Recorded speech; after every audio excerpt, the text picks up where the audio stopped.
Hey everyone, I'm Dean Sikes. Hope you're having a great day. If you're watching this today, odds are there's a possibility you were just in one of our assemblies and we encouraged you to really engage with our app. If you were in one of our assemblies, maybe you heard me ask you a question that dealt with the subject of rejection. It probably went something like this. If you've been rejected in your life and you've got the guts to say so, when I count to 3, would you raise your hand? Pretty strong probability that if you're watching today, you may have raised your hand. What is rejection? In its truest sense, what is rejection? Where does it come from? How do you deal with it? How do you get past it? These are all questions that teenagers ask me after an assembly. They ask me like, well, you talked, Dean, about how you had been rejected in life. How did you get through it? Well, for me, I had to first acknowledge it. Recognition is half the battle. If you sit there and go, well, I know I don't have any issues in my life. I've never been rejected. I don't, there's nothing wrong with me. Okay, great. But do you really believe that? You see, teenagers today face issues and face moments that teenagers in 1993, when I began speaking to teenagers, never even conceived they. In 93, there was never any this never happened. The issues that we dealt with in 1993, we're not dealing with today. Teenagers have evolved into such a place of, you've just grown up so much faster. And social media is a big part of that. And I'm all for social media. I'm all for technology. We use it every single day. We have a significant following of people who are engaged with us, and we're very thankful for that. But today, I want you and I to be honest with each other about this thing called rejection. If you were in the assembly, you may recall that I kind of led you down a journey that started with, is there someone in your life that you need to forgive? Do you feel rejected? Which led to a question about suicide.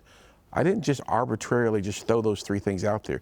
Those are very strategic thoughts that I have been led through the years to get teenagers to think about in that order.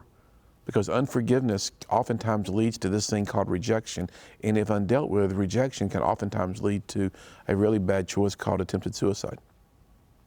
What's the opposite of rejection? Acceptance. Do you realize you're accepted? You don't know me, Dean. You can't say that. Yeah, I can say that. Just did. But you don't know me. No, I don't have to know you. You're breathing.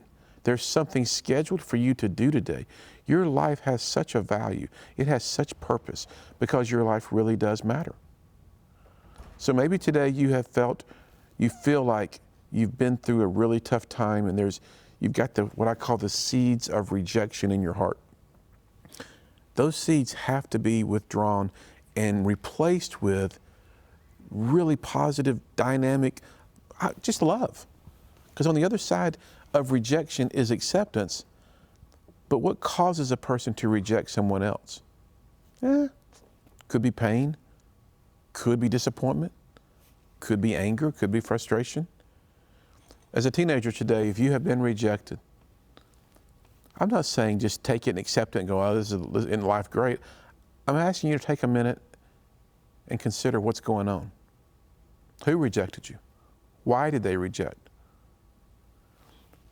You see, for me, when I was rejected, I didn't know what to do with it. Nobody ever talked to me about it. I had to kind of figure it out on my own. Figuring it out on my own, it led me to prayer. And you may go, well, I don't pray. Well, that's okay. But I do. And I did pray about it. I went to God and I said, what do I do with all this? And I learned the value of just casting the care. Taking that pain of rejection and casting it away from my life and going, you know what? That's not mine to handle at all. I'm going to trust that I can get over this with the right amount of help. I went into a Christian counselor, got some real help. I prayed about it. I started opening up my heart to some of my closest friends and said, this is what happened to me. What, as a result, happened was my life began to make sense. You know what happens to you maybe? The thing that you and I overcome becomes the platform we stand on. What do I talk about the most in schools? Forgiveness, rejection, and overcoming suicide. Those were the things that I had to overcome myself, which then gave me the platform that I now have to reach so many, literally hundreds and hundreds of thousands of teenagers, millions since '93. And today, through the absolute just gift of technology, I get to talk with you. So if you're dealing with rejection today, I would encourage you, start digging. Recognize you're not a bad person. Maybe like me, you made some bad choices, but don't quit. On the other side of rejection is acceptance. And my friend, you are accepted. God bless you. We'll see you.